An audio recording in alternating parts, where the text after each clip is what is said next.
आज की खबर वेदांता पर। अगर आप वेदांता के शेयर होल्डर हैं या फिर भारत की मैन्युफैक्चरिंग स्टोरी पर भरोसा करते हैं तो खबर को थोड़ा ध्यान से सुनिएगा, क्योंकि पहली बार भारत की एल्यूमिनियम इंडस्ट्री दो हिस्सों में बटी हुई दिखाई दे रही है।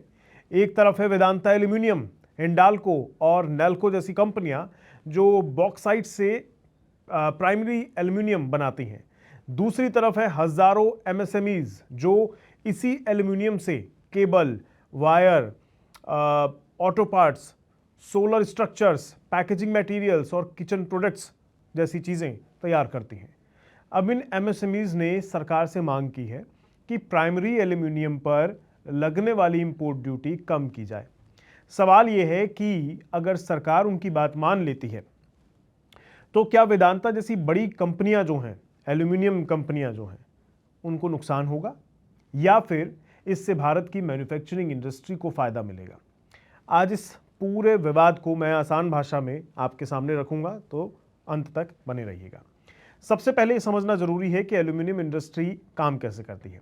देखिए, वेदांता जैसी कंपनियां जो हैं बॉक्साइट माइनिंग से लेकर एल्यूमिनिया रिफाइनिंग और फिर स्मेल्टिंग के जरिए प्राइमरी एल्यूमिनियम तैयार करती हैं। इसके बाद यही एल्यूमिनियम हजारों छोटी और मिड साइज कंपनियां खरीद लेती हैं और उससे अलग अलग प्रोडक्ट बनाती हैं। यानी वेदांता जैसी कंपनियां सप्लाई चेन की शुरुआत में है, जबकि डाउनस्ट्रीम इंडस्ट्रीज उस एल्यूमिनियम को वैल्यू एडिड प्रोडक्ट में बदलती हैं। रोजगार के लिहाज से देखें तो सबसे ज्यादा नौकरियां इसी डाउनस्ट्रीम इंडस्ट्री के जरिए पैदा होती हैं। अब विवाद की वजह समझिए। इस समय भारत में प्राइमरी एल्यूमिनियम इंपोर्ट करने पर करीब 8.25% इफेक्टिव इंपोर्ट ड्यूटी लगती है। डाउनस्ट्रीम इंडस्ट्री का कहना है कि जब इंपोर्ट महंगा होता है तो डोमेस्टिक प्रोड्यूसर्स भी अपनी एल्यूमिनियम की कीमत इंपोर्ट प्रायोरिटी के हिसाब से तय करते हैं। यानी विदेश से एल्यूमिनियम महंगा आया तो भारत में बनने वाला एल्यूमिनियम भी लगभग उसी कीमत पर बिकेगा। इससे रॉ मटेरियल लगातार महंगा होता जाता रहा है और सबसे ज्यादा असर उन एमएसएमईज पर पड़ता है या पड़ रहा है जो एल्यूमिनियम खरीदकर आगे मैन्युफैक्चरिंग करते हैं। डाउनस्ट्रीम इंडस्ट्री एसोसिएशन का दावा है कि पिछले कुछ वर्षों में उनके प्रॉफिट मार्जिन में लगभग 70% तक की गिरावट आई है। उनका कहना है कि महंगे रॉ मटेरियल की वजह से नई मशीनों में निवेश रुक गया है, कैपेसिटी एक्सपेंशन नहीं हो पा रहा है, कई छोटी कंपनियों के लिए कारोबार चलाना मुश्किल होता जा रहा है।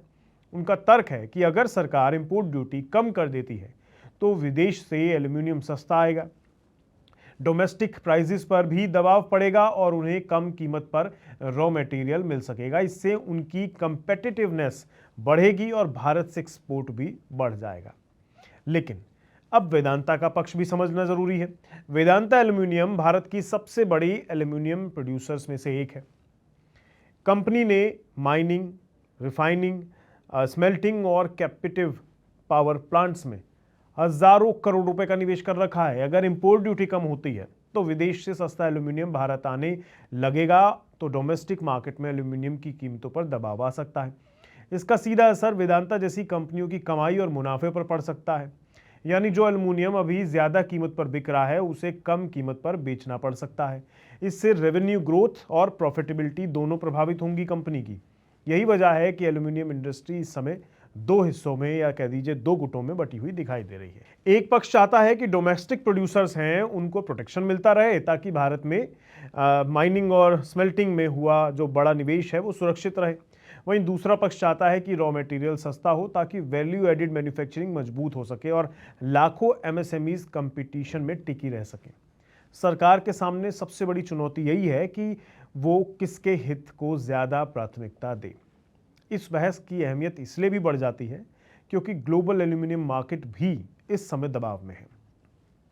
पिछले कुछ महीनों में वेस्ट एशिया में बढ़े जियोपॉलिटिकल टेंशंस, एनर्जी कॉस्ट और जो ढुलाई का खर्च है उसकी वजह से इंटरनेशनल एल्यूमिनियम प्राइस में उतार चढ़ाव देखने को मिल रहा है, जिसकी वजह से डाउनस्ट्रीम इंडस्ट्री का कहना है कि सिर्फ पिछले 3 महीनों में ही उनकी इनपुट कॉस्ट में 20 से 35% तक की बढ़ोतरी हुई है, जिससे उनका कॉस्ट प्रेशर और बढ़ गया है। एक और बड़ा मुद्दा है जिसे इंडस्ट्री इन्वर्टेड ड्यूटी स्ट्रक्चर कह रही है। उनका आरोप है कि भारत में प्राइमरी एल्यूमिनियम इंपोर्ट करने पर ड्यूटी देनी पड़ती है लेकिन कई देशों के साथ फ्री ट्रेड एग्रीमेंट की वजह से कुछ फिनिश्ड एल्यूमिनियम प्रोडक्ट कम या फिर जीरो ड्यूटी पर भारत में आ जाते हैं। इसका मतलब ये हुआ कि भारतीय मैन्युफैक्चरर महंगा रॉ मटेरियल खरीदकर प्रोडक्ट बनाता है, लेकिन उसे ऐसी इंपोर्टेड फिनिश्ड प्रोडक्ट से मुकाबला करना पड़ता है जिस पर ड्यूटी का बोझ नहीं है। ऐसे में उसकी कॉम्पिटिटिवनेस और कमजोर होती जा रही है। अगर सरकार इंपोर्ट ड्यूटी कम करती है तो इसका असर वेदांता के शेयरों पर भी नजर आ सकता है। शॉर्ट टर्म में एल्यूमिनियम प्राइस पर दबाव आने से कंपनियों के सेलिंग प्राइस और मार्जिन प्रभावित हो सकते हैं। हालांकि वेदांता का integrated business model, competitive mines और लो कॉस्ट प्रोडक्शन उसे कई ग्लोबल प्रोड्यूसर के मुकाबले में मजबूत स्थिति में भी रखता है। इसलिए असर कितना होगा ये पूरी तरह इस बात पर निर्भर करेगा कि सरकार ड्यूटी में कितनी कटौती करती है और उसका फाइनल पॉलिसी डिसीजन क्या होता है। दूसरी तरफ अगर एमएसएमईज को सस्ता एल्यूमिनियम मिलने लगता है तो केबल, पावर, ट्रांसमिशन जो हैं, सोलर इक्विपमेंट जो हैं, electric vehicles, railway, defence manufacturing और एल्यूमिनियम एक्सपोर्ट जैसे सेक्टर्स को बड़ा फायदा मिल सकता है। यानी ये सिर्फ वेदांता बनाम एमएसएमईज की लड़ाई नहीं है, बल्कि ये तय करेगा कि भारत आने वाले वर्षों में सिर्फ प्राइमरी एल्यूमिनियम बनाने वाला देश रहेगा या फिर एल्यूमिनियम से हाई वैल्यू प्रोडक्ट्स बनाकर ग्लोबल मैन्युफैक्चरिंग हब बनने की दिशा में आगे बढ़ेगा। इसलिए सरकार का आने वाला जो फैसला है वो सिर्फ एल्यूमिनियम इंडस्ट्री की नहीं बल्कि भारत की पूरी मैन्युफैक्चरिंग स्ट्रैटेजी और वेदांता जैसे बड़े एल्यूमिनियम प्रोड्यूसर के भविष्य के लिए बहुत अहम माना जा रहा है। आपके इस मुद्दे पर क्या विचार हैं?